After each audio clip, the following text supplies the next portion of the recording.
Bismillahirrahmanirrahim. Elhamdülillah ve salatu vesselamu ala Resulillah. Allah Teala öz kitabında belə buyurur. Bismillahirrahmanirrahim. Ve le asri innel insane fi husr illellezine amenu ve amilussalihati ve tevasav bil hak ve tevasav bis sabr. Allah Teala buyurur ki, and olsun əsr vaxtına, ilkindir vaxtına ki, bütün insanlar uduzmaq içərisindədirlər, husran içərisindədirlər. Yalnız 4 sinif insandan başqa.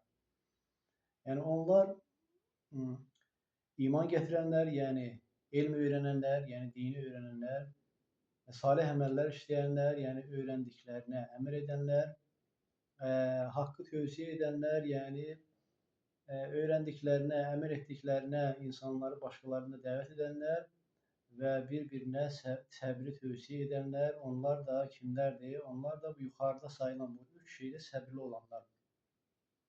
Elm öyrənməkdir, dini öyrənməkdir, bildiklərinə əmr etməkdir və bu dəvət etməkdir. Bu yolda yəni səbirli olanlar. Bu 4 sinif insanı Allah Teala Quranda yəni uduzmaqda olan insanların içərisindən çıxardır.